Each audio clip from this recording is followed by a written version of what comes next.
মানসিকতা মানে আমাদের মনের ভাবনা, বিশ্বাস আর অনুভূতি, যেগুলো আমাদের জীবনের সবকিছুকে প্রভাবিত করে। এটা ঠিক করে আমরা কিভাবে সিদ্ধান্ত নেব, কি করব আর জীবনে কি চাই। গবেষণা বলে সফলতা আর ব্যর্থতার মধ্যে সবচেয়ে বড় ফারাকটা আসে আমাদের মানসিকতা থেকে। যারা গ্রোথ মাইন্ডসেট বা উন্নতি করার মানসিকতায় বিশ্বাস করে তারা চ্যালেঞ্জ নিয়ে ভয় পায় না আর বাধাগুলোকে সুযোগ হিসাবে দেখে। কিন্তু যারা ফিক্সড মাইন্ডসেট বা স্থির মানসিকতায় থাকে তারা মনে করে তাদের ক্ষমতা বদলানো যায় না, এটা তাদের পিছিয়ে রাখে। একটা মজার গল্প দিয়ে বোঝা যাক মানসিকতা বদলালে কি হতে পারে। এই গল্পটা একজন ছেলে যে একসময় নিজের সীমাবদ্ধতার জালে আটকে ছিল, কিন্তু একদিন সে ঠিক করলো তার মানসিকতা বদলাবে আর তাতেই তার জীবন পাল্টে গেল। অমিত একজন সাধারণ পরিবারের ছেলে। ছোট থেকেই তার উপর অনেক চাপ ছিল।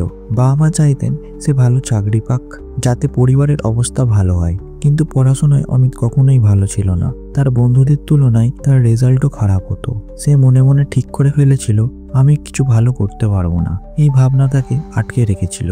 তার মনে একটা ভয় ছিল আমি যা পারি তাই দিয়েই চালাতে হবে, বদলানোর কোনো উপায় নেই। ফলে সে চেষ্টা করত কিন্তু সফল হতে পারত না। একদিন অমিতের জীবনে একটা বদল এলো। সে একটা বই পড়ল, mindset the new psychology of success. বইটি লিখেছেন ডক্টর ক্যারল ডুইক। এই বই পড়ে অমিত বুঝল সফলতা শুধু বুদ্ধি বা ক্ষমতার উপর নির্ভর করে না, মানসিকতার উপর নির্ভর করে। বইতে দুই ধরনের মানসিকতার কথা বলা ছিল।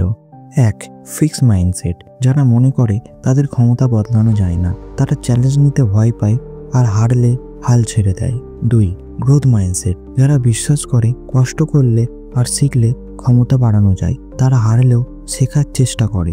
অমিত বুঝলো তার মানসিকতা বদলালে জীবন পাল্টাতে পারে। অমিত ঠিক করলো সে এবার জীবনকে নতুনভাবে দেখবে। প্রথমে সে একটা ছোট টার্গেট সেট করলো, প্রতিদিন একটু বেশি পড়বে আর ভুল থেকে শিখবে। আস্তে আস্তে তার ভয় কমতে লাগলো। সে বুঝলো কষ্ট করলে আর চেষ্টা চালিয়ে গেলে সে এগোতে পারবে। একদিন স্কুলের ফাইনাল পরীক্ষায় তার রেজাল্ট সবচেয়ে ভালো হলো। কিন্তু অমিত থামলো না। তার পরের লক্ষ্য ছিল একটা বড় কোম্পানিতে চাকরি পাওয়া।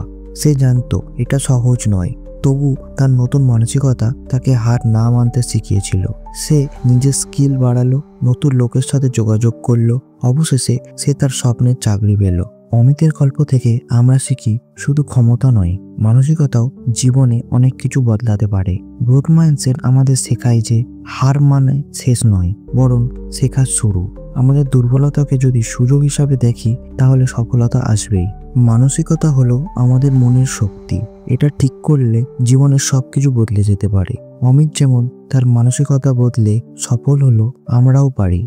চ্যালেঞ্জ নাও, শিখতে থাকো আর দেখবে সফলতা তোমার কাছে আসবে।